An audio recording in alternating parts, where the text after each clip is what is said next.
Hello students, मैं राजेश कुमार आप सब लोगों का अपने चैनल प्रोमीडियम पर तहे दिल से स्वागत करता हूं। आज के इस लेक्चर में हम डिस्कस करने वाले हैं बच्चों 8th क्लास की मैथमेटिक्स के बारे में। 8th क्लास की मैथमेटिक्स की एक्सरसाइज 11.2 मेंसुरेशन है ना, उसके बारे में हम डिस्कस करने वाले हैं।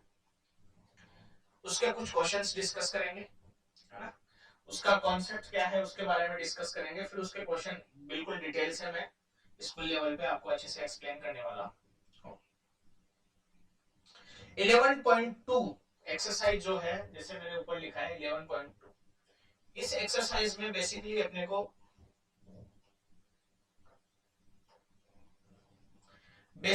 को एरिया के बारे में डिस्कस करना है। ठीक है, इसके बारे में डिस्कस करना है, एरिया के बारे में डिस्कस करना है। अब एरिया किस किस का डिस्कस करना है एक एक करके मैं आपको बता देता हूं। सबसे पहला है हमारा area of trapezium. Area of trapezium, तो ध्यान देने वाली बात यह है बच्चों, ट्रेपेजियम क्या होता है। देखो ऐसी सेफ जिसकी आमने सामने की जो साइड्स है वो पैरेलल होती हैं। ये दोनों साइड्स क्या होती हैं, पैरेलल होती हैं। उसके अलावा ये दोनों साइड्स पैरेलल हो ना हो ये कोई जरूरी नहीं है। अगर ये साइड इसकी ए है और ये साइड इसकी बी है और ये दोनों के बीच की डिस्टेंस h है, तो हम एरिया ऑफ ट्रेपेजियम कैलकुलेट कर सकते हैं। तो हमारे पास में एरिया ऑफ ट्रेपेजियम होगा 1/2 और फिर हाइट हाइट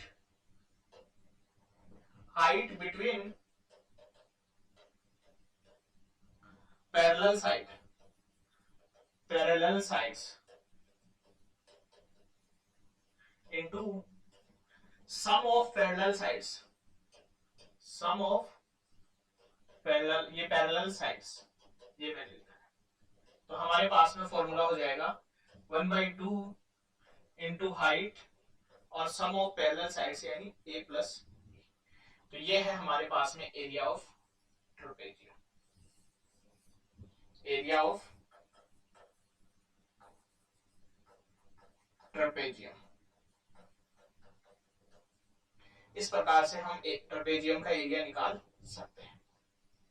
समझ में आई बात। दूसरा एरिया है हमारे पास में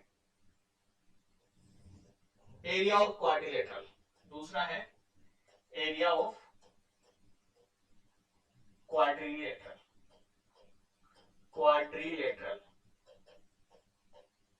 ध्यान देना बच्चों, जिसे मान लो ये हमारे पास में एक ऐसी शेप है, ऐसी शेप है हमारे पास में जिसका एक डायगोनल मैंने मान लिया ये है, इसका नाम दे दिया मैंने ए B C D.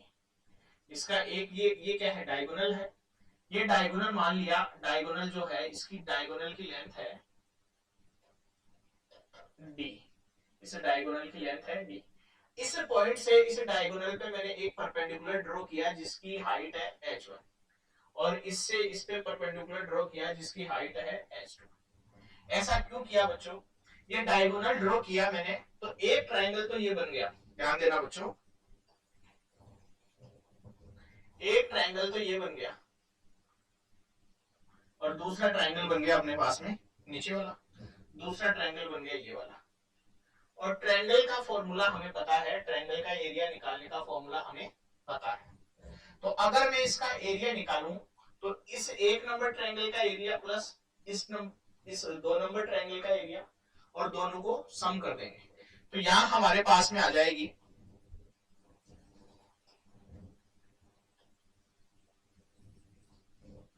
Area of quadrilateral. Area of quadrilateral, quadrilateral is equals to 1/2 area of first triangle, इसको ऐड कर रहा हूं 1/2 और उसका बेस कितना हो जाएगा, एरिया ऑफ ट्रायंगल का बेस, एरिया ऑफ ट्रायंगल क्या होता है half into base into height. तो बेस तो ये डायगोनल है, जो डायगोनल है तो d इंटू हाइट और उस ट्रायंगल की हाइट है H1 इसकी, ऐसे ही half into diagonal D into इसकी इस सेकेंड ट्रायंगल का H2, दोनों ट्रायंगल को जोड़ दिया तो इस क्वाड्रिलेटरल का एरिया मेरे पास में आ जाएगा। तो हमारे पास में आ जाएगा half into D into H1 plus H2। इस प्रकार से एरिया ऑफ क्वाड्रिलेटरल हम निकाल सकते हैं, half into D into H1 plus H2। इस प्रकार से हम एरिया ऑफ क्वाड्रिलेटरल निकाल सकते हैं। समझ में आई बात? तो ये दो फॉर्मूले हमें याद करने हैं बच्चों, ये दो फॉर्मूले याद करने हैं, एक area of trapezium, area of quadrilateral, area of quadrilateral. समझ में आई बात? एरिया ऑफ ट्रेपेजियम क्या होगा? Half into sum of the parallel sides into distance between the parallel sides, half into sum of the parallel sides into distance, H क्या है? दोनों parallel sides के बीच की डिस्टेंस है, ये फॉर्मूला याद करना है।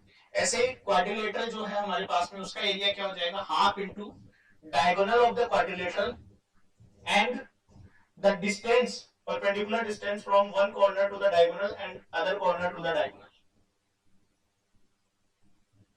तो यहां से हमारे पास में एरिया ऑफ क्वाड्रिलेटरल आ जाएगा half into diagonal into H1 plus H2, और H1 और H2 क्या है? ये डिस्टेंस है। समझ में आई बात? आगे चलते हैं। मैं उम्मीद कर रहा हूं बच्चों आपको ये समझ में आ रहा होगा। ये 8th क्लास का बिल्कुल बेसिक से जो एक्सरसाइज है वो मैं कराने वाला हूं, और बहुत ही प्यार से आपको मैं समझाने वाला हूं, ठीक है? तो आपको अपना काम करते रहना है। अपना काम है रूबीडियम चैनल, रूबीडियम और रूबीडियम कोचिंग, इन दोनों चैनल्स को सब्सक्राइब करना है, और जो जरूरतमंद बच्चा है उस तक इस वीडियो को पहुंचाना है, ताकि वो भी अपनी तैयारी कर सके। उसको ये अड़चने नहीं आए कि सर मैं ट्यूशन जाऊं, कहां जाऊं, कहां नहीं जाऊं। तो आप लोगों को ये वीडियो उस तक पहुंचा देना है, ताकि वो घर पे ही तैयारी कर ले। समझ में आई बात? तो आगे चलते हैं। आगे हम डिस्कस करते हैं एक रोम्बस।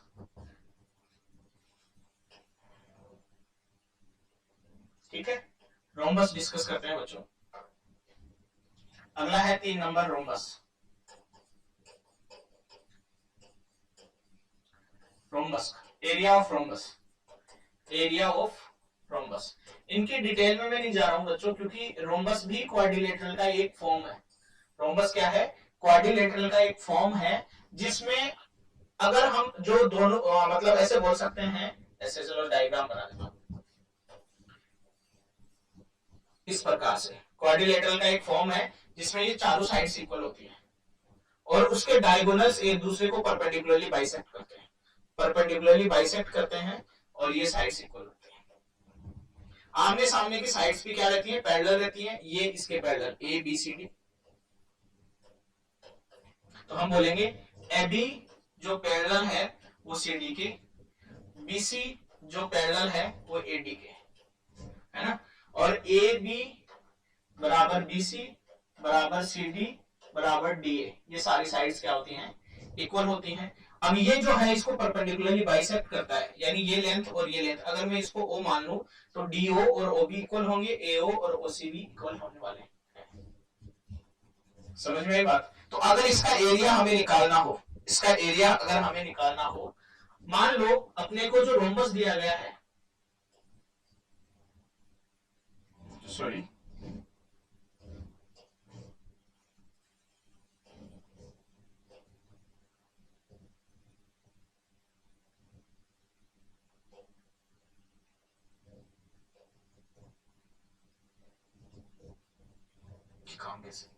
अगर मान लो अपने को रोम्बस दिया गया है, ये रोम्बस, ठीक है, और उसके दो डायगोनल्स दिए गए हैं, एक डायगोनल ये D1 और ये D2, ये रोम्बस है हमारे पास में ABCD,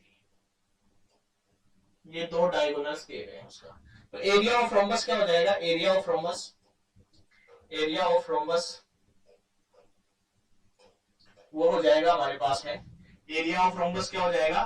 दोनों डायगोनल्स हमें दिए गए हैं, तो एरिया ऑफ रोम्बस हो जाएगा हाफ इंटू एक डायगोनल इंटू दूसरा डायगोनल। इस प्रकार से हम एरिया कैलकुलेट कर सकते हैं रोम्बस का। तो मैं उम्मीद करता हूं बच्चों आपको ये समझ में आया होगा। कोई भी अगर पॉलीगॉन हमें दिया गया है, जैसे तीन जो शेप है हमने डिस्कस किए, ट्रेपेजियम, क्वाड्रिलेटरल और रोम्बस। अब मान लो अपने को बहुत बड़ा पॉलीगन दे दिया जिसमें अपने अलग अलग साइड्स हैं, तो उसका एरिया कैलकुलेट करने का एक ही तरीका है, उसके छोटे छोटे टुकड़े कर लो ट्रायंगल के फॉर्म में। उसके छोटे छोटे टुकड़े कर लो किसके फॉर्म में? ट्रायंगल के फॉर्म में। कैसे? देखो मैं एक करके बताता हूं आपको।